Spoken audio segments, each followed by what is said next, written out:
dir lahayd waxaan leeyahay dadka saaxiibka alla ku riday maanta wax eeg u shaqeeyo taagna lahayn halaygu soo caawiyo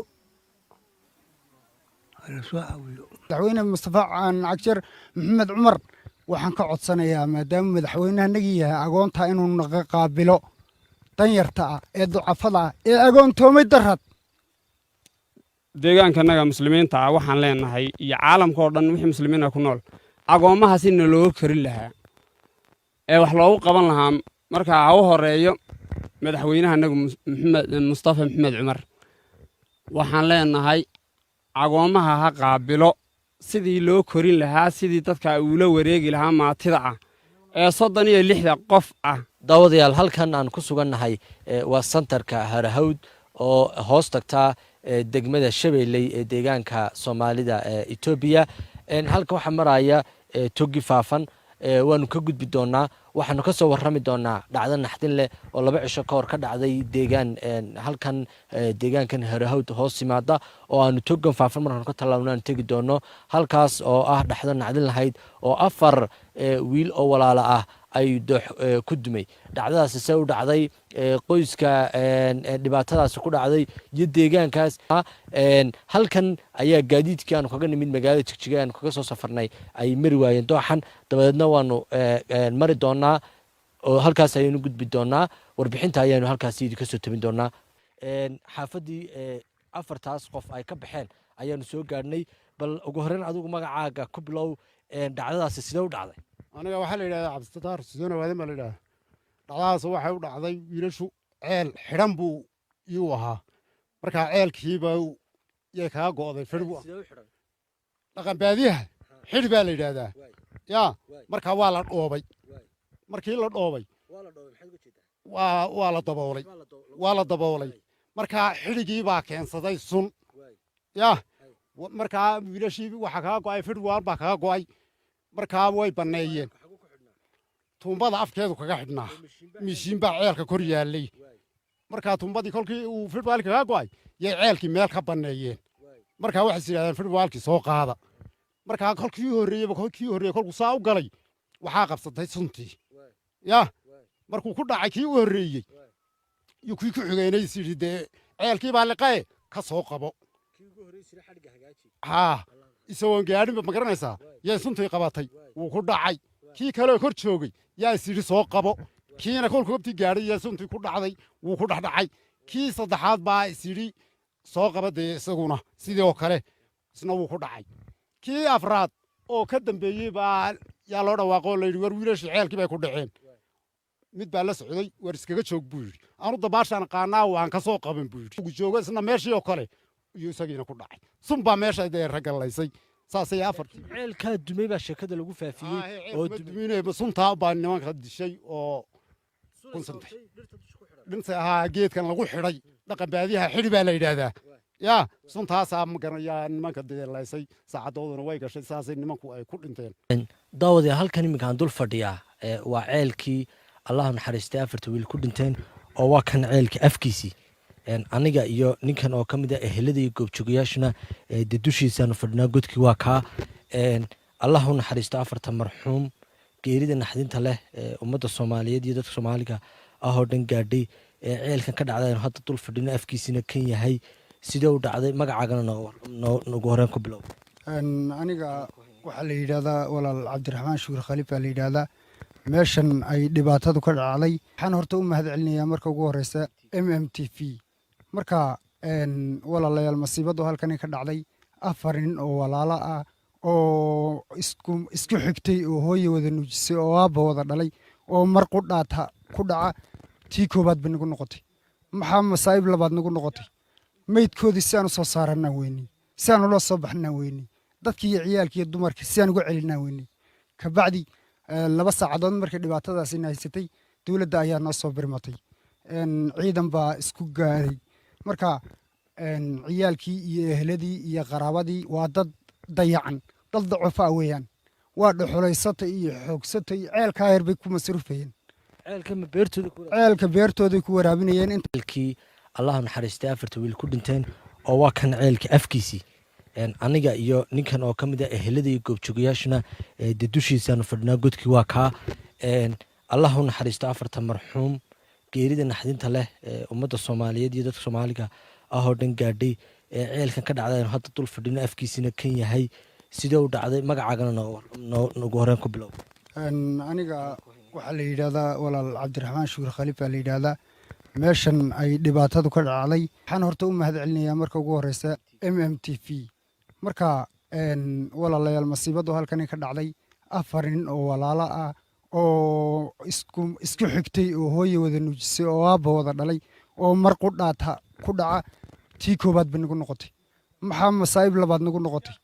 meydkoodii si aan u soo saaranaa weynii si aan ula soo baxnaa weynii dadkii iyo ciyaalkii iyo dumarkii si aan uga celinaa weynii kabacdi 2 saacadood markii dhibaatadaasi haysatay dowladda ayaa noo soo birmatay ciidan baa isku gaaray marka ciyaalkii iyo ehladii iyo qaraabadii waa dad dayacan dad dacofa weeyaan waa dhuxulaysatay iyo xoogsatay ceelka yar bay ku masruufayeen ceelka beertooday ku waraabinayeen intaa yare in yaroo xabuub ahoo imika halkan ku taalla ayay masaariifta ka dayanayeen marka kolkii horeba dadka ku nool bay ahaayeen ma garanaysaa ducafada madaxweyne mustafa cagjar maxamed cumar waxaan ka codsanayaa maadaama madaxweynahanagii yahay agoonta inuu naga qaabilo danyarta ah ee ducafada ah ee agoontoomay darad ku agoontoobay mashan aad aragtaan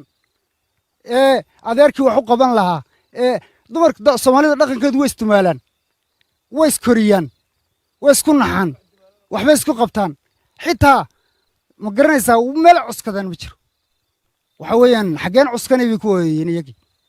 marka walaalooyninay walaalay leeyihiin inay madaxweyne leeyihiin agoontu kuwa annaga laftiganaga ku diirsanayna markii mustafa maxamed cumar uu wax u qabto madaxweynahanagii ah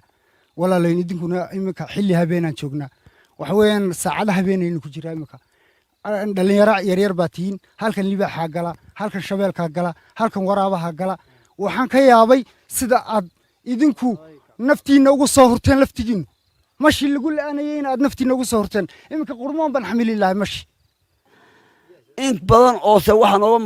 masiibada dhacday waxa nooga daray meydkaagii oodan la baxaynin tan noogu dhibaato badan taas ahayd kaarkana laga hayo oo way ku go'ayaan leeyahay meydkiisi loo soo bixiyaan ayna jirin dhibaatada noogu badani taasay walaala waxaa la faafinay inuu dumay oo ay ciiddu ku dul daadatay ma dumin ceelku isagoo inta gacan baa lagu qodo isagoo balaaran baa afka la xidhay oo lasoo yeeriyo macnaa dadka ku dhici baa afkii la yeeriyey bac baa la duldhigay dhoob wax la yidhaha xidhi baa la soo saaray haddana bac baa la saaray macna dadkii kurayiisa inay ugu dhicin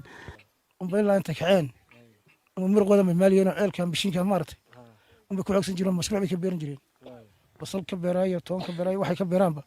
taasay afarta xaas iyo labada raq ee wadaas jooga iyo tolkaba ay wixii bahal looga baahday wixii ehl looga baahdaba xoogaan maalkoodan ba horta ahaayeen maal iyo mara kale malayn cadkan dadka labada ruux cadkaana iyagu baa saa u dhaqaanan jiray hooyada iyo aabahood hataa gabadhay walaalihiin meel taallana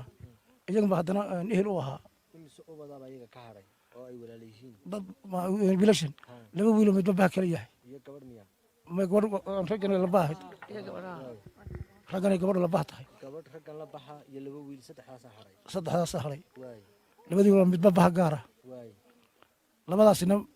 mid alla mid dan haystaay oo maanta dadkan xoogis hanti wax tari karay ma jiro labadaba kulba ka shaqeeyaan midna qarba kuul ka yahay midna jijo kuul ka yahay oo nin lafiisa wax ku fulan midna ma aha marka hadaba de waa qadarka ilaahay baa dhacday dadka waxaan ugu baaqi lahaa dunyada waxaan ugu baaqi lahaa de waad aragtaan masiibada dhacday caruur fara badan awoonana way ka tageen 3 bay eeg umulaya raggaasina maal mayna waxaan tii lahaayeen ma jirtay dadweynaha waxaan ka codsanayaa dadka islaamka ee dadweynaha meel kasta joogaba nin wali meeshu jooga muuqaalka iyo magaca maqlaba waxay ku soo taaran karaan hantida inay nagu soo tartaan maan rabnaa marka dadweynaha iyo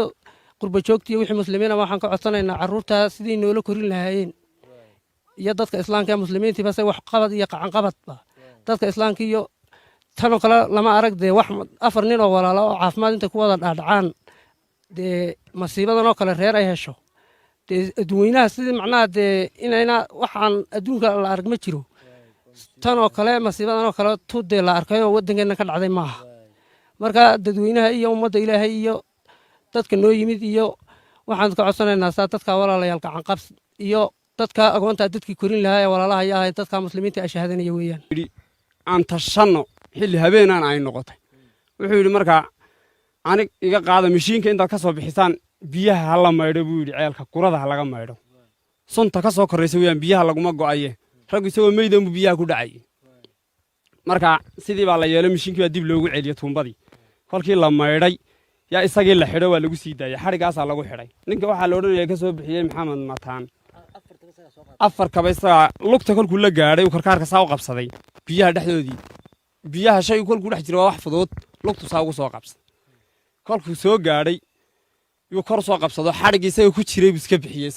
isaga lagu xidhay markaa meydkii buu ku bedelay saasaa meydkii lagu soo saaray markaa kadib habeennimadii cagaftiina loo keenay lalahaa halkan lagu qodo yaan idhi qabrigaa noo qotaa dabiiga meeshu ma dumin sideediiba iska tahay sidii ega loo xidhay baa u xidhan tahay sideediiba iska tahay may ma dumin beerta sun baa laysa raggo meydunbuu gudaha ugu daadanayey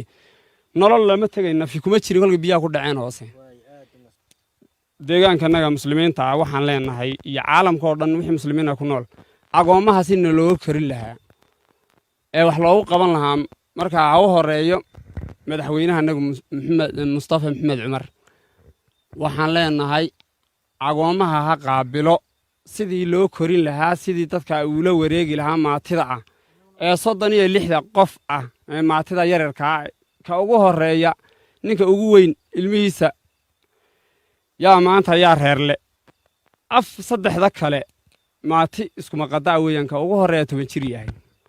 markaa dadka intaa leeg weeyaan ilaa 38 qof weeyaan maati iskuma qadaa haweenkuna qaar ay xaamilo bay yihiin labadii waalidee dhalayna cad yihiin daawadayaal waxaanu soo gaadhnay ugu dambeyn safar qaatay gaadiid aanu ku soo marnay iyo weliba muddo dhowr kilomitir aan lug halkan kaga soo talloonay dooxa sidaad arkayseen waxaanu soo gaadhnay guriga geerida allahu naxariista 4 qof ummadda soomaaliyeed geerideedu ka naxisay allahu naxariista afartoodaba hareerteeda waxaa fadhiya cabdi axmed oo ah aabbaha dhalay 4taasi wiil adeero ugu horeyn geerida 4taada wiil allahu naxariisto sidee u dhacday bal adiga xaaladaada ta qoyska iyo geeridaaba nooga waran aniga geerida waad maqashaan waad aragtaan anna curyaanka ayaa la inkarayn baan ahay in garbaha laga qabta mooye aniga islaantooda saasaan nahay afarta wiil isbaab aniga iyo badhalay ubad kale aan 4tooda ahayn ma leedahay laba ninoo bah kala baan leeyahay afartana isku bahay mid waa ka u dad yar baa 5 caruuriis tahay afarta kuwii dhintay kii u dad maana 11 weeye intaa u dhaxaysa caruurtooda bugtay ka koobantay mid 8 baa ka tegey midna 7 buu ka tegey sidaasay kala ahaayeen midna 5 buu ka tegey saasay caruurtu kala ahayd geeridoodu sidee u dhacday waxay u dhacday iyagoo hawsha wato mashruuc ka shaqayn unba eelkaa galan ay ku bedeen oo ku dhalatay markaa ma biyo islaahin ka soo dhaamiyaad maya ka shaqeynayo ku waraabiya lahaayeen mishiin mashaariic bay ku fulinayeen kuwa filayeen mashaariic ku waraabiya lahaayeen way wada shaqeyn way wada galeen afartii ku dhaceen cid kale ma ku dhimato maya afartaan bay ahaayeen markaa ceelka miyay ku sumoobeen mise uu la dumay way ku sumoobeen wax biir la yidhahdo dishay sun ah u aabudna oo waa laga qari roobka baaburkii bay ka qaadaneen oo mashaaradii makaran mashiinka loo surayey iyo qurba joogtiiyo wixii muslimiina waxaan ka codsanaynaa carruurta sidii noola korin lahaayeen iyo dadka islaamka muslimiintiiba se wax qabad iyo qacan qabadba dadka islaamka iyo tanoo kale lama arag dee wax 4 nin oo walaala oo caafimaad inta ku wada dhaadhacaan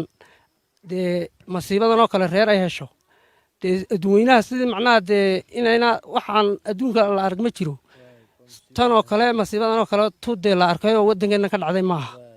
marka dadweynaha iyo ummadda ilaahay iyo dadka noo yimid iyo waxaan ka codsanaynaa saa dadka walaalayaal gacan qabs iyo dadka agoonta dadkii korin lahaa ee walaalaha ay ahayd dadka muslimiinta ay shahaadanaya weeyaan aan tashanno xilli habeenaan ay noqotay wuxuu yidhi markaa anig iga qaada mishiinka intaad ka soo bixisaan biyaha ha la maydho buu yidhi ceelka kurada ha laga maydho sunta ka soo korraysa weeyaan biyaha laguma go'aye raggu isagoo meydan buu biyaha ku dhacay marka sidii baa la yeelay mishiinkii baa dib loogu celiyay tuumbadii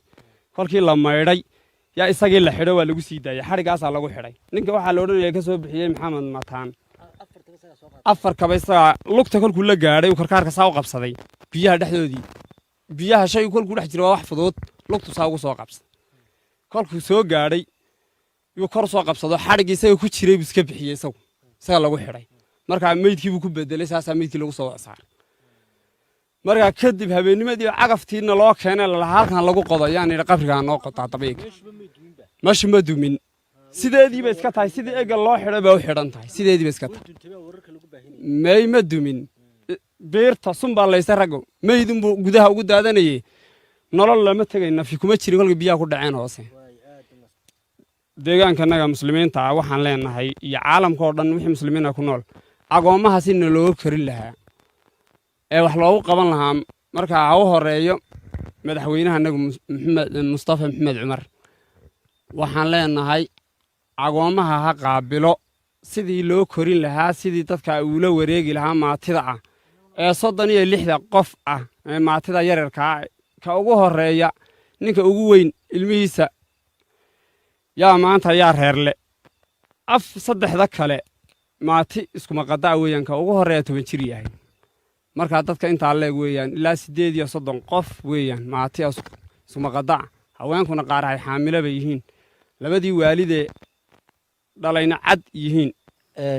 daawadayaal waxaan soo gaarnay ugu dambeyn safar qaatay gaadiid aan ku soo marnay iyo waliba muddo dhowr kiiloomitir aan lug halkan kaga soo talonay waxa sidaad arkayseen waxaan soo gaarnay guriga geerida Allah naxariista 4 qof ummadda Soomaaliyeed geeridiisu ka naxisay Allah naxariista afartoodaba hareerteeda waxa fadhiya Cabdi Axmed oo ah aabaha dhalay afartaasi wiil adeero ugu horeyn geerida afartaada wiil Allah naxariisto sidee u dhacday bal adiga xaaladaada taqooyska iyo geeridaba nooga waran aniga geerida waad maqashaan waad aragtaan anna riyaanka ayaa la inkirayn baanahay in garbaha la qabtay mooye aniga islaantu wasaasana afarta wiil isbaab iyo badhalay ubad kale aan afartooda ahayn ma leedahay laba nin oo bah kala waan leeyahay afartooda isku baha afartana isku bahay mid waa ka u dadyar baa 5 caruuristay afarta kuwa dhintay kii u dadmaana 11 weeye inta u dhahay caruurtooda buti ka koobantay mid 8 ba ka tegey midna 7 buu ka tegey sidaasay kala ahaayeen midna 5 buu ka tegey sidaasay caruurtu kala ahayd geeridoodu sidee u dhacday waxay u dhacday iyagoo hawsha wato mashruuc ka shaqayn unba eelkaa galan oo ay ku bedelo ku dhalatay markaa ma biyo islaahin ka soo dhaamiyaa maya ka shaqeynayo ku waraabiya lahayn mishiin mashaariic bay ku fulmayeen ku filayeen mashaariic ku waraabiya lahayn way wada shaqeyn way wada galeen afartii ku dhaceen cid kale ma ku dhimato afartii maya afartaan bay ahaayeen marka ceelka miyay ku sumoobeen mise uu la dumay way ku sumoobeen wax biir la yidhaha baa dishay sun ah ku aabudna waa laga qari roobka baaburkii bay ka qaadaneen oo mashaaradii makan mashiinka loo surayey yaa weligood biyaha ka soo bixiya saasuu ugu dhaceen bal xaaladda qoyska iiga waran iyo duruufteed ku xeeran xaaladda qoysku dadka agoonta hereeranka waxaa la qabsa qoys keliya dadkiisu waa weyn yahay dadka waa yaryar iyagu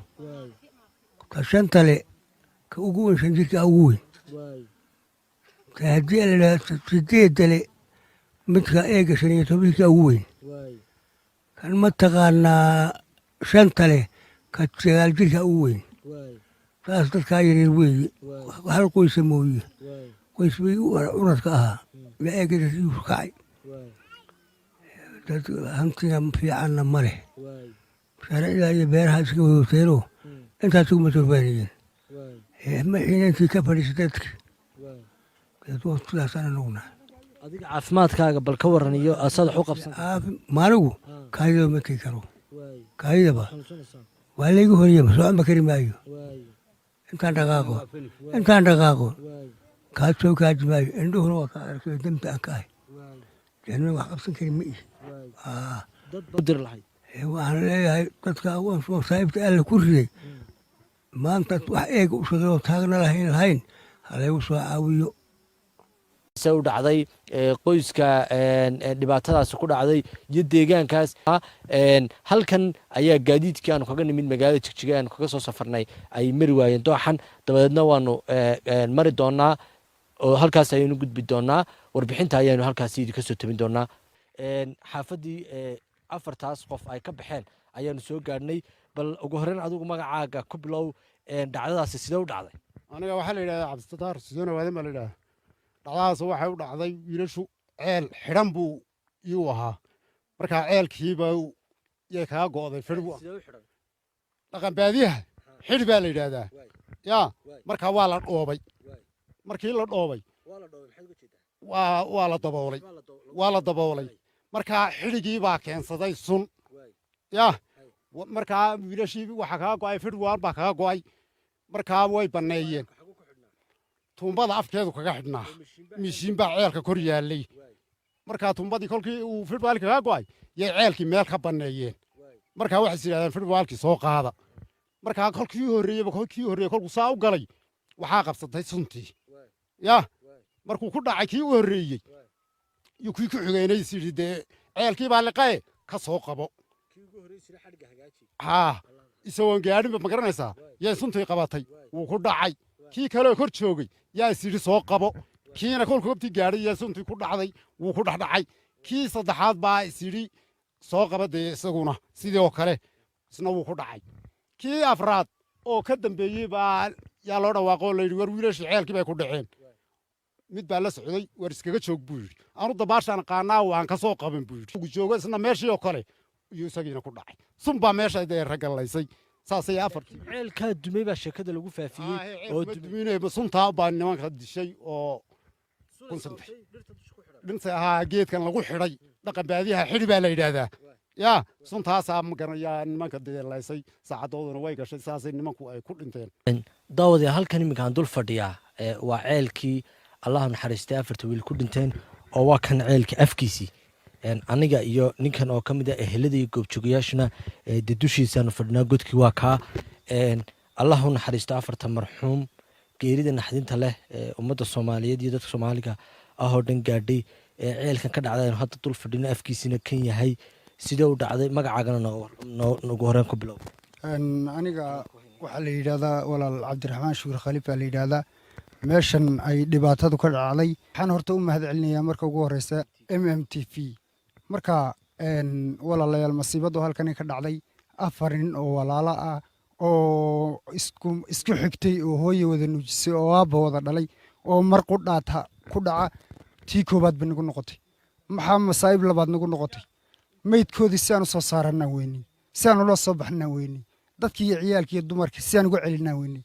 kabacdi 2 saacadood markii dhibaatadaasi haysatay dowladda ayaa noo soo birmatay ciidan baa isku gaaray marka ciyaalkii iyo ehladii iyo qaraabadii waa dad dayacan dad dacufa weeyaan waa dhuxulaysatay iyo xoogsatay ceelkaa yar bay ku masruufayeen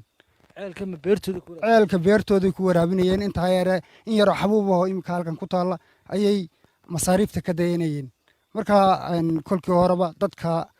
ku nool bay ahaayeen ma garanaysaa ducafada madaxweyne mustafa cagjar maxamed cumar waxaan ka codsanayaa maadaama madaxweynahanagii yahay agoonta inuu naga qaabilo danyarta ah ee ducafada ah ee agoontoomay darad ku agoontoobay mashan aad aragtaan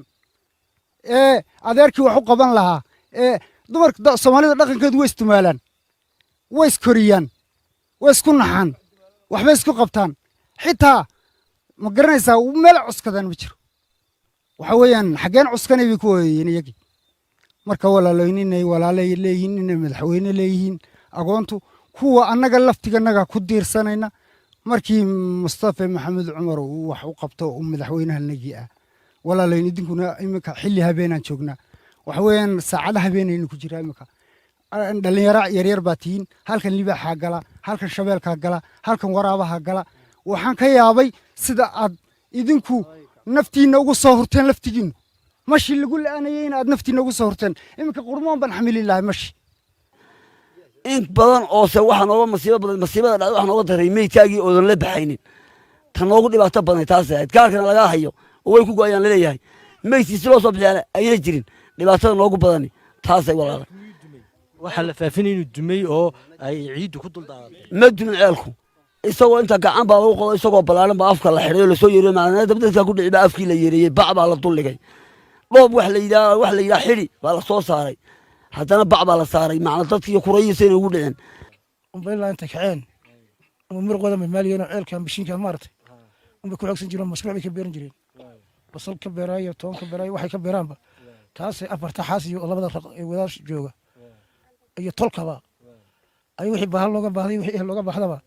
xoogaan maalkoodan ba horta ahaayeen maal iyo miro kale malahayn cadkan dadka labada ruux cadkaana iyagun baa saa u dhaqaanan jiray hooyooda iyo aabahood hataa gabadhay walaaliyihiinoo meel taallana iyagun baa haddana ehel u ahaa dad wiilashan laba wiiloo midba baa kala yahay raggan laba ahayd ragganay gabadha labaha tahay saddexdaasa haray labadii wiiloo midba baha gaara labadaasina mid alla mid dan haystaay oo maanta dadkan xoogis hanti wax tari karaay ma jiro labadaba kuul bay ka shaqeeyaan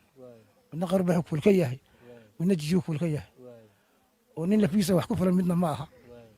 marka haddaba dee waa qadarka ilaahay baa dhacday dadka waxaan ugu baaqi lahaa duuniyaha waxaan ugu baaqi lahaa dee waad aragtaan masiibada dhacday carruur fara badan oo agoonana way ka tageen saddex bay eega umulaya raggaasina murmaal mayna waxaan tii ay lahaayeen ma jirtee dee adduunyanaha waxaan ka codsanayaa dadka islaamka ee adduunyanaha meel kastuu joogaba nin wali meeshuu jooga muuqaalka iyo magacyo maqlaba waxay ku soo taaran karaan hantida inay noogu soo taartaan baan rabnaa marka dadweynaha iyo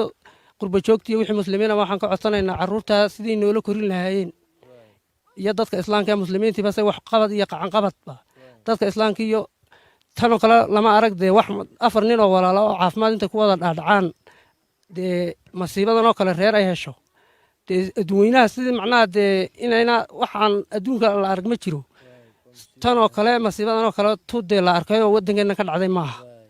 marka dadweynaha iyo ummadda ilaahay iyo dadka noo yimid iyo waxaan ka codsanaynaa saa dadka walaalayaal gacanqabs iyo dadka agoonta dadkii korin lahaa ee walaalaha ay ahayd dadka muslimiinta ay shahaadanaya weeyaan aan tashanno xilli habeenaan ay noqotay wuxuu yidhi markaa anig iga qaada mishiinka intaad ka soo bixisaan biyaha ha la maydho buu yidhi ceelka kurada ha laga maydho sunta ka soo korraysa weeyaan biyaha laguma go'aye raggu isagoo meydanbu biyaha ku dhacay marka sidii baa la yeelay mishiinkii baa dib loogu celiyey tuumbadii kolkii la maydhay yaa isagii la xidho waa lagu sii daayay xadhigaasaa lagu xidhay ninka waxaa la odhanaya ka soo bixiyey maxamed mataan 4 kaba isagaa lugta kolkuu la gaadhay uu karkaarka saa u qabsaday biyaha dhexdoodii biyaha shay kolkuu dhex jiro waa wax fudud lugtu saa ugu soo qabsaday kolkuu soo gaadhay yuu kor soo qabsado xadhiggii isaga ku jiray buu iska bixiyey isaga lagu xidhay markaa meydkii buu ku bedelay saasaa meydkii lagu soo saaray markaa kadib habeennimadii cagaftiina loo keenay lalahaa halkan lagu qodo yaan idhi qabrigaa noo qotaa dabayg meeshu ma dumin sideediiba iska tahay sidii ega loo xidhay baa u xidhan tahay sideediiba iska tahay may ma dumin beerta sun baa laysa raggo meydunbuu gudaha ugu daadanayey nolol lama tegay nafi kuma jirin kolka biyaha ku dhaceen hoose deegaankanaga muslimiinta ah waxaan leenahay iyo caalamka oo dhan wixii muslimiina ku nool agoommaha si nalooga korin lahaa ee wax loogu qaban lahaa markaa ha u horeeyo madaxweynaha anagu mustafa maxamed cumar waxaan leenahay agoommaha ha qaabilo sidii loo korin lahaa sidii dadka uula wareegi lahaa maatida ah ee 36 qof ah ee maatida yaryarkaa ka ugu horeeya ninka ugu weyn ilmihiisa yaa maanta yaa reerle saddexda kale maati iskuma qadaa weeyaan ka ugu horeeya 10 jir yahay markaa dadka intaa leeg weeyaan ilaa 38 qof weeyaan maati iskuma qadaa haweenkuna qaar ay xaamilo bay yihiin labadii waalidee dhalayna cad yihiin daawadayaal waxaanu soo gaadhnay ugu dambeyn safar qaatay gaadiid aanu ku soo marnay iyo weliba muddo dhowr kilomitir aan lug halkan kaga soo talloonay dooxa sidaad arkayseen waxaanu soo gaadhnay guriga geerida allah naxariista 4 qof ummadda soomaaliyeed geerideedu ka naxisay allah naxariista afartoodaba hareerteeda waxaa fadhiya cabdi axmed oo ah aabbaha dhalay 4taasi wiil adeero ugu horeyn geerida afartaada wiil allah u naxariisto sidee u dhacday bal adiga xaaladaada ta qoyska iyo geeridaaba nooga waran aniga geerida waad maqashaan waad aragtaan anna curyaanka ayaa la ikarayn baan ahay in garbaha laga qabta mooye aniga islaantuba saasaan nahay afarta wiil isbaaba aniga iyadoo baa dhalay ubad kale aan afartooda ahayn ma leedahay haa laba ninoo bah kala baan leeyahay afartana isku bahay mid waa ka u dadyar baa 5 caruuriis tahay afarta kuwii dhintay kii u dadmaana 11 weeye inta u dhaxaysa caruurtooda bugti ka koobantay mid 8 baa ka tegey midna 7 6 buu ka tegey sidaasay kala ahaayeen midna 5 buu ka tegey saasay caruurtu kala ahayd geeridoodu sidee u dhacday waxay u dhacday hadee iyagoo hawsha wato mashruuc ka shaqayn unba ceelkaa galan oo ay ku beero ku dhalatay ceelka markaa ma biyo islaahin ka soo dhaamiyaad maya ka shaqeynayo ku waraabiya lahaayeen mashiin mashaariic bay ku fulinayeen kuwa filayeen mashaariic ku waraabiya lahaayeen way wada shaqeyn way wada galeen afartii ku dhaceen cid kale ma ku dhimato maya afartaan bay ahaayeen markaa ceelka miyay ku sumoobeen mise uu la dumay way ku sumoobeen wax biir la yaaba dishay sun ah ku aabudna oo laga qari roobka baaburkii bay ka qaadaneen oo mashaaradii makaran mashiinka loo surayey yaa weligood ka soo bixiya saasuu ugu dhaceen bal xaaladda qoyska iiga waran iyo duruufteed ku xeeran xaaladda qoysku dadka agoonta hereenka waxaa la qabsa qoys kaliya dadkiisu waa weyn yahay dadka waa yaryar iyagu ta shantale ka ugu weyn 5 jirka ugu weyn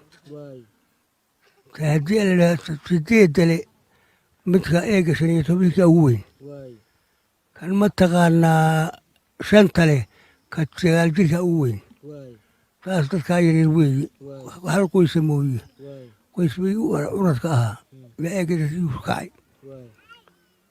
dad hantiga fiicanna ma leh mashaariicda iyo beeraha iska wadoteenoo intaas uguma turbaanayeen maxiinantii ka fadhiisa dadki sidaasaan anuguna adiga caafimaadkaaga bal ka waran iyo asaad wax u qabsan maanigu kaadida ma tegi karo kaadidaba waa laygu horiyey socon ma kari maayo intaan dhaqaaqo kaad soo kaaji maayo indhuhuna waa ka arkay dembi aan ka ahay janna wax qabsan kari ma ihi dad badir lahay waxaan leeyahay dadka masaa'ibta alla ku riday